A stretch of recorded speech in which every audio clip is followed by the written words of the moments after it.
What's going on, my broskiis? My name is Toadskii, back again, here to bring you guys yet another One Piece Treasure Cruise video. And in today's video, we have for you guys the breakdown of the upcoming Kizuna clash. So shout out to our community manager Yannicka, who has put together the English version of the infographic, which does give us information as to the gimmicks of this fight, which is so good. So in this video today, we're going to go through and see what we can kind of build at the moment. This is just some preemptive teams, and the teams that you see in this video are not the teams that I'm going to use, or, you know, they're going to change as time progresses. And of course, when the official Kizuna does release, I'll build free-to-play teams for each of these boss fights. And of course, this is a super boss Kizuna. We are not talking about the super boss in this Kizuna clash video in particular, but when it actually does get released, I'll bring you guys a video regarding it. And oddly enough, only 2 super bosses are listed. Usually there is 3, one for each color, so I don't know where the third one is, whether there isn't going to be a third boss, or it's just not listed here currently. Very, very strange. But either way, let's go ahead and jump into the video. Let's talk about the first boss, which is versus quick, 10-star difficulty.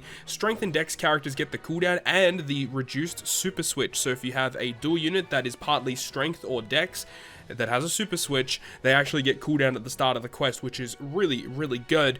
You've got battle 2 with 8 turns of despair. On the final boss battle, block slots, 5 turns of paralysis. Now there is actually an error here, because on the Japanese version of this infographic it mentions that it's actually special reverse for your middle and bottom row for 1 turn, and then special turn lock, which means that you know, your special won't, you can't charge your special naturally just by passing turns. You actually have to use a special that reduces your character's cooldowns in order to reduce their special. If you have a support effect on a character that reduces cooldown, that will also work, so keep that in mind. And after level 30, the paralysis is increased by 1, so it goes to 6 turns of paralysis. And then special bind, which is the special reverse, is actually increased by 1, so it's actually 2 turns of special reverse. So this is the team that we have here, and of course we're going to be using the anniversary characters if you do have them. If you have Luffy or Ace and Yamato, using them in a hybrid captain is probably going to be the best way forward, as on the boss stage you can use Luffy's special, which gives you the tandem slot as well as the orb boost, and then when you use his super class special, you'll be able to get your free spirit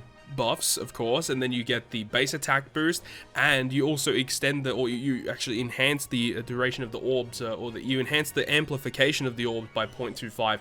So you get a 3.5 orb boost with Luffy, and then you've got the Ace and Yamato, and remember that your captains don't get special reversed, only your crewmates do. Both of these specials do reduce cooldowns, so that's perfect, you don't have to worry about that. Now remember that there is going to be heavy despair, 8 turns of despair on battle 2, so if you have your own Luffy, you could use a Luffy as a sub and use that special in that stage, so you can have like 1 Luffy as a captain, 1 Luffy as a sub, but you could go ahead and use like this buggy, for example. This unit can be replaced with any other unit that you want. You could use support effects to remove the despair if you want as well, but it is 5 turns of despair after sockets included, so it's pretty heavy despair, to be honest. So this buggy, he gives you a full board of slots and gets rid of the despair, so he's just an option you can use. And then the new Luffy and the new Sanji and Zoro rare recruits both give you, like, he gives you color affinity with Sanji, or with Zoro should I say, and then you've got the Sanji that gives you the chain boost, which works very well with the switch effect of Ace and Yamato, which can give you a 2.5 chain boundary. Now we don't know what conditional boosts we can activate at this stage. The actual infographic does not list the immunity buffs that the boss actually receives, so if we're actually able to get the conditional boost on top of that from Ace and Yamato, this is going to be an incredible team moving forward. But of course this actually only removes 5 turns of the paralysis thanks to Sanji, so you will need either a support or another effect that can remove just 1 turn of paralysis post level 30. But if you're able to do that, like, this team actually hits incredibly hard and should work throughout the entire duration of the Kizuna clash. So now we're having a look at battle 2, which this is a dex boss, so you want to be building a strength team, and it is free spirit and strikers that receive the cooldown. So again, the 8th anniversary character is going to be coming into light here, and the super switches of characters are also reduced that are also free spirit or strikers, so you've got a pretty good variety of units there. Battle 2, there is defense up for 5 turns. Now in the team build that we'll go through in just a moment, we do have a unit that removes it, but from Kizunas that we've seen in the past, whenever there is defense up on battle 2, if you have just a pretty decent captain and special going on, like, a lot of the times you can just attack through it, but, you know, we're just saying preemptively it is nice to have the defense up remover, but just note that you probably can attack through it depending on your team build. Final boss stage, you get given recovery slots and they're treated as unfavorable. You get 5 turns of attack down and 5 turns of attack down below 2.5 chain multiplier, so chain buffs are going to be very good here.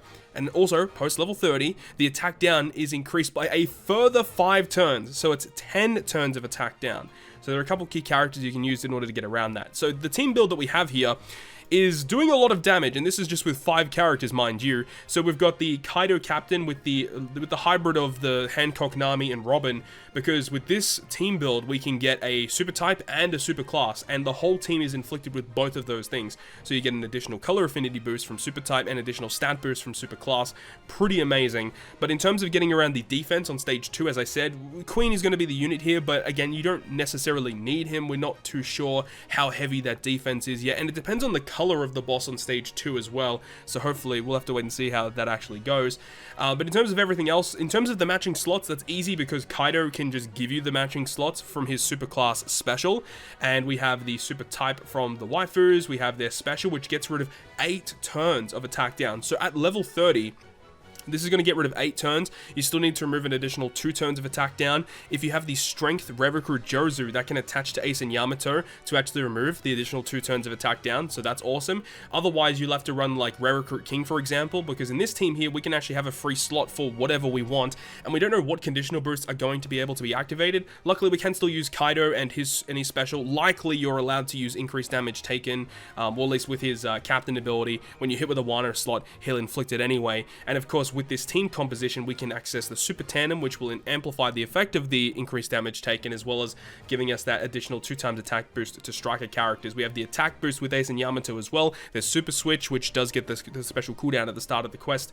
So yeah, this is doing a lot of heavy damage. Of course, if you don't have Kaido, you can still run the hybrid of, you know, the Ace and Yamato and the waifus. If you have your own waifus, you can run double waifu if you want. But of course, you do need to find other ways to get matching slots if Kaido is not going to be on your team. So do keep that in mind. You can run like something like that, like with the hybrid with you know, Kaido as the friend captain, and you can still run the same kind of team composition where you still have the units to access Super Tandem. So there's a couple of different ways, and I assume most people would have pulled on the Anniversary Sugo Fest, so hopefully your pulls were somewhat decent. Hopefully you would have gotten one of the new characters, and that's going to help you out a lot in this content. I think definitely Ace and Yamato would be the most valuable one to own because they can be used on both of the different fights so far. So either way, so far this team just does incredible amounts of damage, and remember, this is not even including the increased damage taken that's inflicted on the enemy, which will just further increase the damage of this. So yeah, this is hitting really hard. So the final fight that is covered by my webcam, this is actually an INT boss, which is kind of odd because none of the anniversary characters were focused on using Psy or INT characters in general, which is just very weird. Dex and Psy characters receive the special charge time, and that does include the super switch. Battle 2, we have special bind by 5 turns, which is really annoying, and then we have unfavorable slots on the final stage. We have damage threshold, this is what this one is, by 5 turns, and 5 turns of resilience, so pretty annoying stuff. And after level 30, it's 1 turn extra of threshold and 1 turn extra of resilience, so it ends up being 6 and 6. Again, just like super annoying stuff here.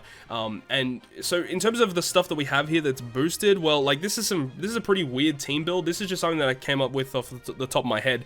But in terms of what we have here, we've got the Roger Newgate. These units are so crazy together because you can have 1 unit as Roger, 1 unit as Newgate, and you can have a 3 times attack boost, 3 times orb boost, 2.5 color affinity so long as you use Whitebeard first and then you use Roger special afterwards, and you'll have a full board of slots. And then when you use Yamato, because she changes matching slots into Wano, because through the super switch you'll be able to get the full board of matching slots. You have a super type as well, which can give you the chain multiplier boost. You have an actual chain boost as well from her special. We don't know if you can activate increased damage taken. If you can, that's going to make the damage output even greater. Rayleigh Gaban gets rid of the special bind on the stage prior. The Zora gets rid of 6 turns of damage threshold. There's not many units that remove 6 turns of damage threshold. Of course, if you pull some of the characters from the Sugo Fest, the Whitebeard and the Vista, they will help a lot. Or you can use some support effects like the Strength Rare Recruit Paraspero. If you're using a Doflamingo, you can use Bellamy support. There's a couple of different ways you can remove, you know, a couple of extra turns of resilience. Not too many units that can do it though. And in terms of the actual resilience itself, threshold I was talking about before, but the resilience itself, we have this Hawkins who just does end of turn damage. So, you know, again, you can use the INT support rare recruit Mihawk, which can attach to an INT slasher, so you can attach it to your Roger Newgate if you do have it. So that will actually make this team a little bit better, because it means you don't have to waste a slot to get around resilience. So that is actually really, really good. Or if you're using a Garp or a Sengoku, you can have the support of Suru support. There are not many characters that do end of turn damage with a support effect, so if you don't do that, you will have to have some type of way to get around 6 turns of resilience, and there's not many characters that straight up just remove 6 turns of resilience. Same with Threshold, there's not many that just remove 6 turns of Threshold. So this is a really preemptive team here.